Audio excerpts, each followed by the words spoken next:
me as I show you how I made this simple, stylish, chic Ankara dress. This dress is super easy to make. Even if you are a beginner and you want to make a simple, easy, quick dress you can wear to church, brunch, or any casual outing. I made this dress within 30 minutes and believe me, you can make it in less. Please do well to like this video, subscribe to the channel and leave me a comment. Let's get started. So we are going to be working with this Ankara fabric. So what we are going to do now is to fold our fabric. I have about 2.5 yards of this Ankara fabric. So I'll fold it into 4 pieces. You can use 2 yards if you don't want your dress to be full. So I'm using 2.5 yards. The first thing to do is to mark the full length of the dress. Initially, I had my full length at 42, but I later had to make it shorter. So the shorter, the finer. This is the full length. So the next thing I'm going to do now is to mark the shoulder measurement. So I have shoulder measurement of 14 divided by 2.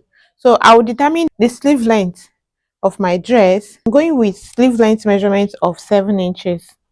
Okay. So this is what I have. Okay. Everything is now 14 inches. So the next thing I'm going to do now is to mark the armhole of the dress. So my basic armhole is 7.5. So I'm going to be adding extra 2 inches to this 7.5. So making it 9.5. Okay. If you want, you can add 1.5 to your basic armhole measurement. After that, the next thing I'm going to do now is to connect from this point to the hemline. So all you have to do is to simply place your ruler in a triangle form to meet your hemline, okay, and draw out a straight line to come and meet your sleeve length, like so. So I have my A-line form. Okay, what I'm going to do now is to add my folding allowance for the sleeve. So I'll be adding 1 inch as the folding allowance to the sleeve. Okay, then I'll have something like this. I'm going to be folding here. Okay, at the top I'm going to be adding extra 1 inch as the folding allowance that I'm going to use and fold it. Okay. All right, so this is what I have. So I'll come here and mark 1.5 here and curve it. If you want, you can leave yours straight. I'll go ahead and cut.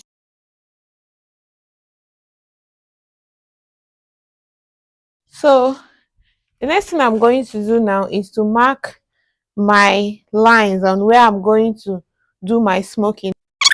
I have about 2 pieces. Okay, so I'll mark one first before marking the other one. This is what it looks like after folding the top. Okay, and the armhole, that's the sleeve where I'm going to use as the armhole. Okay, I'll turn the fabric to the front and mark from that shoulder to my under bust length. My under bust length is 13. I had to minus ½ inch from my under bust length because my under bust measurement is 13. So I have 12.5 here. I have marked down 12.5. Okay, where I'm going to be running the elastic thread. Okay, so from that point I also marked down 4 inches. Okay, if you want, you can mark 3 or 3.5 or 4 inches. I also went ahead to reduce my length to 36 inches. What I'm going to do now is to start marking ½ inch where I'm going to run my thread. Okay, from this line I'm going to be taking ½ inch. I'll mark down ½ inch. Okay, that is where I'm going to run my elastic thread.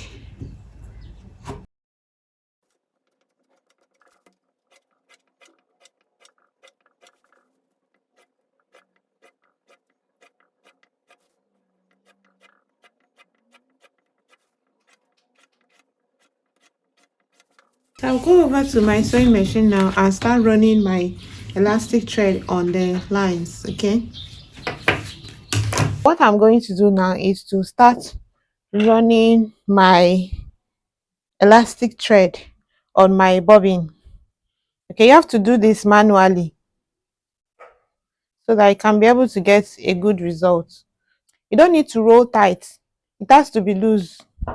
I'm not stretching the elastic thread, I'm just rolling around the bobbin.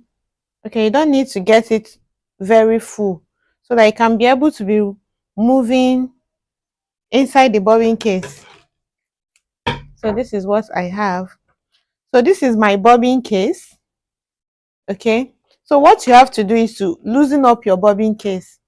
You don't use the normal bobbin case that you use for sewing for this elastic thread. All you have to do is to get one separate bobbin case for these purpose. Like mine, I have the bobbin case that I use for normal sewing. Then I have this for this purpose only. All right, so just get one bobbin case and open it up from here. You can notice that there is a knot here, so just lose the knot a little bit. If you lose it a little bit, this place will be open for you. Okay, the normal bobbin case that I'm using for sewing is not open, it's closed, but this one in particular is open. I have to fix in my bobbin into the bobbin case and then make sure that it is very loose, it can pass very well. Okay, so we'll go over to the sewing machine now and start sewing. I'm going to be running thread on those lines that I have marked. I have fixed the bobbin case down, so I'll start running my thread.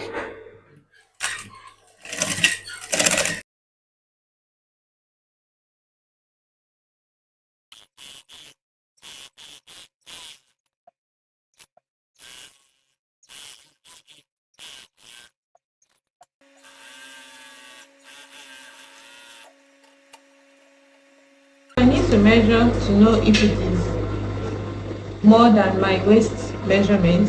My waist measurement is 28 divided by 2 give me 14, and if I am to take 1 inch by the side, that is 2 inches.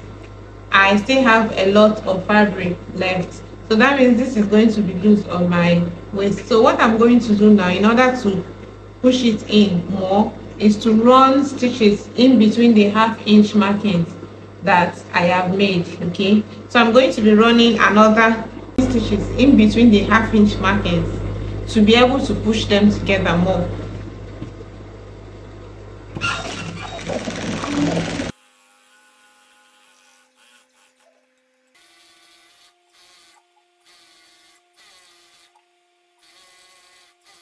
So let me check what I have now. I have 15 inches. If I'm to take 1 inch on each side, I'll be left with 13 inches. Okay, which is okay. If it stretches a little bit, it will now go into my normal waist measurement of 28. Okay. After sharing this waist area, this is what it looks like. At the back, this is what it looks like as well. Okay, I have done that on the both sides, both for the front and the back. Okay, so what I'm going to do now is to pin them together and join from this part, from the armhole down to the hemline. Okay, from this waistline I'll mark down 7 inches. That is where I'm going to be fixing my pocket from. If I stitch from here and get to this point, I will stop. After this last line, I will stop and I will start from here. I'll mark down ½ inch from here to the hemline. I'll also do the same for the other side. I'll be marking 10 inches.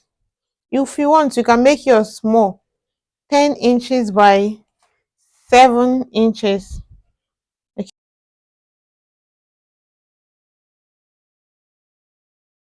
So I have gone ahead to stitch the sides of this using the ½ inch and 1 inch that I marked. So remember, I left this part open where I'm going to be fixing the pocket. So this is my pocket. I have also gone ahead to stitch from this part to the other side, leaving ½ inch open. So what I'm going to do is to join it together with the ½ inch that I left with these two allowances. Okay, so I'm going to join from here to the 7 inches marking that I left. I'll do that on both sides, and I'll back stitch here as well as here. Okay, I'll do that for the two sides of the pocket. Then for the shoulders, to close up the shoulder, we are going to fold into two and mark the shoulder measurement. I have shoulder measurement of 14 divided by 2 is 7. So I'll be marking out 1.5 after my shoulder. If you want, you can mark 2 or 3 depending on how much you want it to fall from your shoulder. And I'm going to create a slant. Okay, I'll be creating a slant. So I'm going to stitch from here to that slant. I'll do the same thing for the other side. I'll mark down the slant. I will run a straight stitch from here to this part on both sides. Then I'll come back to the camera. I have fixed the pocket. This is what it looks like after fixing the pocket. I have also hemmed the hemline. So the top for the shoulder, I joined the shoulder with the markings that I've made. But after fitting the dress, I decided to come in a little bit, okay, because I noticed that it is too loose on me. So I can go ahead and trim it off. If it is okay on you, you can trim it off. Okay, if I flip to the right side, this is it. So I'll go over to the ironing board now and give the dress a good press. I'm wearing an underskirt petticoat which made the dress fluffy and puffy. If you want to know how I made the underskirt, tell me in the comment section and I'll send you the tutorial. Don't forget to click on the subscribe button if you have not subscribed. Turn on the notification bell so that you'll be notified anytime I upload a new video. See you in the next video.